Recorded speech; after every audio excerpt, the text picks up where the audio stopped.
High বন্ধুরা, ভীষণ ব্যস্ততার মধ্যে দিয়ে দিন কাটছে, ওই জন্য ভিডিও আপলোড দিতে পারছি না। ভীষণ ব্যস্ততার মধ্যে বাড়িতে মিস্ত্রি কাজ হচ্ছে। দেখো, রাজমিস্ত্রি, রং মিস্ত্রি, এদিকে মার্বেল মিস্ত্রি, সবাই কাজ করছে একসঙ্গে। তো ভীষণ চাপে আছি।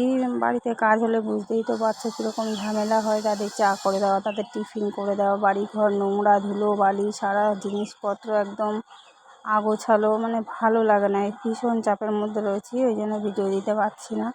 সকালে চা দিলাম ওনারা এসে যখন, তারপরে টিফিন আছে সেই ব্যবস্থাও করতে হবে। এদিকে ঘর সংসারে কাজ বাজ আছে, চান পুজো আছে, বলো সংসারে কম কাজ?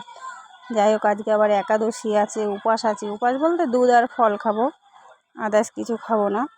তো ওইদিকে পুজোটা দিয়ে এসে আমি কিচেনে ঢুকে গেছি। তো পুজোর বাটাটাও নামাতে পারিনি। আমার পুচকুকে বলেছি, না তুই একটু বাটাটা নামা। তো ও কি আর পারে, কোনো রকম বলে বলে করাতে হচ্ছে ওকে দিয়ে।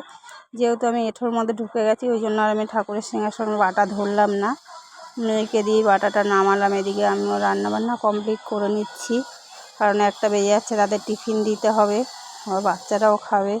এদিকে আমার মাকে নিয়ে এসেছি, মা একটু অসুস্থ, তাকেও টাইমলি খাবার দাবার দিতে হবে। এই নিয়ে খুব ব্যস্তর মধ্যেই আছি। দেখো, আলু কুমড়ো দিয়ে তরকারি করেছি আর রুটি করেছি, তাও হয়ে গেছে কমপ্লিট।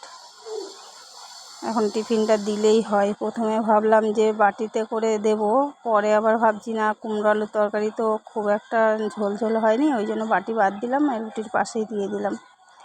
যাই হোক, ওদের টিফিনটা দিলেই কমপ্লিট হয়ে যায়। মানে নিজেরা যেমন তেমন, অন্য কেউ থাকলে তাদের খাবারটা তো টাইম মতো দিতে হয়, তাই না?